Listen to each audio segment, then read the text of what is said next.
আজকে আমরা শিখব ত্রিগোণমিতিক অনুপাত বা ত্রিগোণমেট্রিক রেশিও। সে প্রাচীন যুগে মানুষ জ্যামিতির সাহায্যে নদীর তীরে দাঁড়িয়ে নদীর প্রস্থ নির্ণয় করার কৌশল শিখেছিল।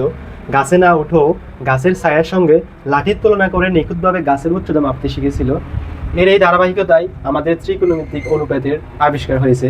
তো ত্রিগোণমিতিক প্রথমত ত্রি মানে হচ্ছে ৩ আর গণ মানে হচ্ছে ধার আর মেট্রন হচ্ছে পরিমাণ। তো মূলত হচ্ছে ৩ ধারের পরিমাণ। তো ত্রিগোণমিতি জানতে হলে আমাদের সমকোণী ত্রিভুজ সম্পর্কে একেবারে বেসিক আইডিয়া থাকতে হবে। তো সমকোণী ত্রিভুজ কি?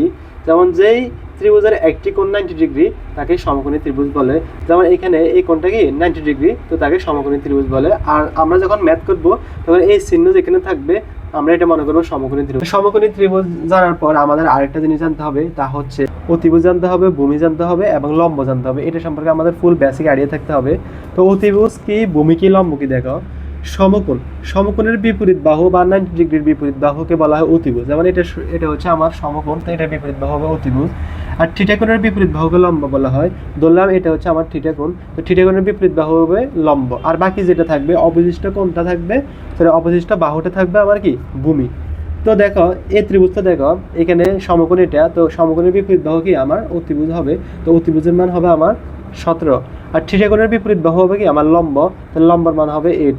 আর বাকি যেটা থাকবে এটা হচ্ছে ভূমি, তো আমার ভূমির মান হবে 15। এগুলা আমার এমসিকিউতে লাগবে এবং পরবর্তী যে ম্যাথগুলো করবো তখন এগুলো লাগবে। যখন এই ত্রিভুজটাতে দেখো 90 ডিগ্রি হচ্ছে এটা, 90 ডিগ্রির বিপরীত বাহু হচ্ছে কি আমার অতিভুজ, তাহলে অতিভুজের মান হবে আমার পি। আর ধরো থিটা কোণের বিপরীত বাহু ধরলাম এটা, তো থিটা কোণের বিপরীত বাহু হবে কি আমার লম্ব, তো তাহলে লম্ব হবে আমার কি আর। আর বাকি যেটা থাকবে এটা হবে আমার ভূমি। এখানে সমকোণের বিপরীত বাহু হচ্ছে অতিভুজ, তাহলে অতিভুজের মান হবে আমার সি। থিটা কোণের বিপরীত বাহু আমার কি হবে লম্ব, তাহলে লম্বের মান হবে আমার এ। আর বাকি যেটা থাকবে এটা হচ্ছে আমার ভূমি। কারণ এইটা দেখো এখানে কোণ দুটি আছে, একটা হচ্ছে আলফা আর একটা হচ্ছে বিটা। তো আলফা কোণের জন্য এখানে আমি বের করব। তো সমকোণের বিপরীত বাহু হচ্ছে আমার অতিভুজ, সব জায়গায় ফিক্সড, তো এখানে অতিভুজ 24। এবং যেহেতু আলফা কোণের বিপরীত বাহু হবে কি আমার লম্ব, তাহলে লম্ব হবে আমার এখানে লম্ব, এখানে আমার 25 দিলাম, লম্ব হচ্ছে আমার 25। আর বাকি যেটা থাকবে এটা হচ্ছে আমার ভূমি। বিটা কোণের জন্য সমকোণের বিপরীত বাহু হচ্ছে আমার অতিভুজ, তাহলে অতিভুজ হবে আমার কি 24। আর বিটা কোণের বিপরীত বাহু হবে আমার কি লম্ব, তাহলে লম্ব হবে আমার 7। আর বাকি যেটা থাকবে এটা হবে আমার কি ভূমি। তো সোজা মোরাল হচ্ছে আমার সমকোণের বিপরীত বাহু অতিভুজ, থিটা কোণের বিপরীত বাহু লম্ব, আবার অবশিষ্ট যেটা থাকবে এটা ভূমি। আর সমকোণ চিহ্নের জন্য এভাবে একটা সাইন দেওয়া থাকবে, তো এটার বিপরীত বাহু অতিভুজ। তো তার পরবর্তীতে আমরা এখন যেটা শিখবো এটা হচ্ছে যে সূত্রগুলা, ত্রিকোণমিতিক অনুপাতের যে বেসিক সূত্রগুলা। তো আগে জানতে হবে ত্রিকোণমিতিক অনুপাত মূলত কয়টি আছে। তো ত্রিকোণমিতিক অনুপাত 6টি। একটা হচ্ছে সাইন, একটা হচ্ছে কজ, একটা হচ্ছে ট্যান, আর একটা হচ্ছে কট, আর একটা হচ্ছে কসেক, আর একটা হচ্ছে কি সেক। এই 6টা জিনিস আমাদেরকে জানতে হবে।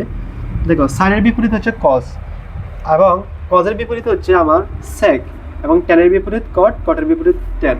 তো সাইনের বিপরীত হচ্ছে আমার এখানে সাইনের বিপরীত হচ্ছে মূলত কস। তো এটা বিপরীত মানে এটা মুখস্থ করে নিবা, সাইনের বিপরীত হচ্ছে কস, তো 1/cosec থিটা, ঠিক আছে।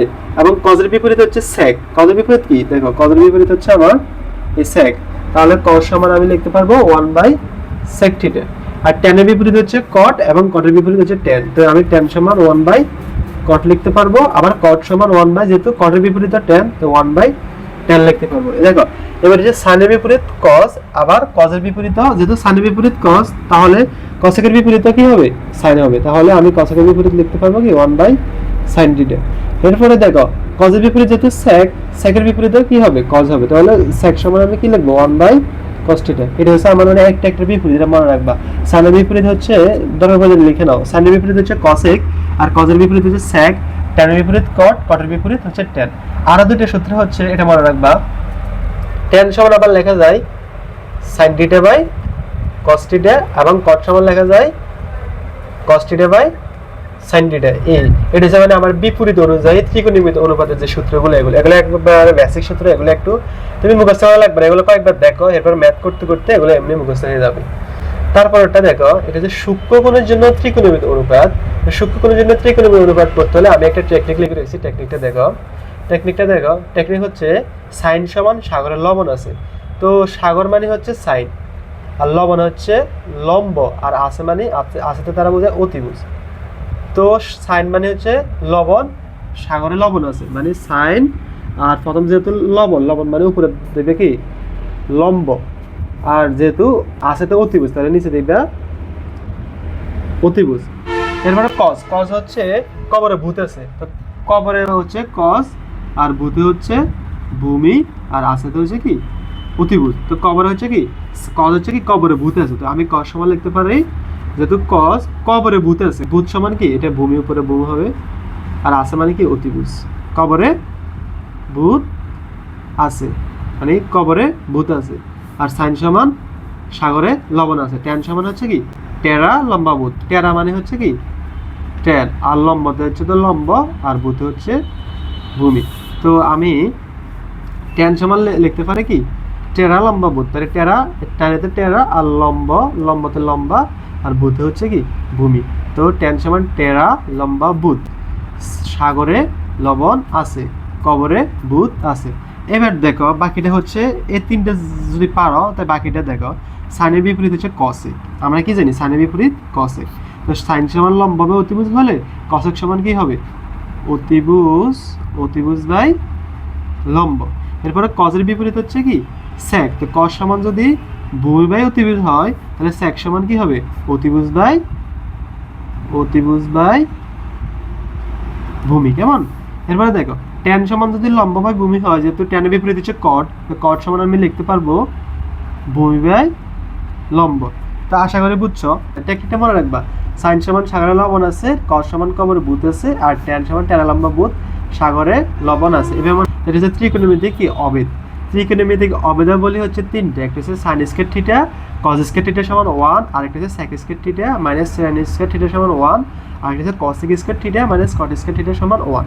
তো এবার এই সূত্রকে আমরা আরেকটু মডিফাই করতে পারি।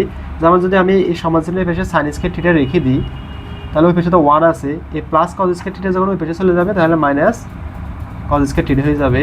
এরপরে সেম যদি আমি সাইন স্কয়ার থিটা না রাখি, যদি কস স্কয়ার থিটা রেখি, তাহলে এখানে 1 তো 1 এর জায়গায় থাকবে, আর সাইন স্কয়ার থিটা ওই পাশে চলে যাওয়ার পরে এটা কি মাইনাস সাইন স্কয়ার থিটা হবে। তো এই বর্ণ সূত্র থেকে আবার এইভাবে লেখা যায়। এরপরে দেখো আমি যদি এখন এখানে এই তারপর দ্বিতীয় সূত্র থেকে সেক স্কয়ার থিটা রেখে দিই, আর এখানে তো 1 আছে, তো এখানে মাইনাস ট্যান স্কয়ার থিটা ওই পাশে চলে কি প্লাস ট্যান স্কয়ার থিটা হবে।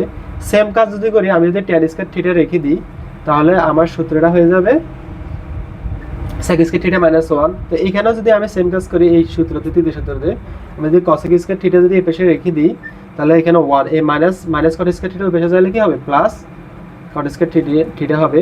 সেম কাজ যদি আমি কট স্কয়ার থিটার ক্ষেত্রে কট স্কয়ার থিটা রেখে দিই, তাহলে আমার সূত্রটা দাঁড়াবে কি কসেক স্কয়ার থিটা মাইনাস 1। এটাই এখানে শুধু সূত্র এবং যে বেসিক সম্পর্কে আলোচনা করা হয়েছে। পরবর্তীতে আমরা বিভিন্ন সৃজনশীল এবং এমসিকিউ করব। আশা করি তোমরা এই ক্লাসগুলো করলে ত্রিকোণমিতি সম্পর্কে আর কোনো ঝামেলা থাকবে না।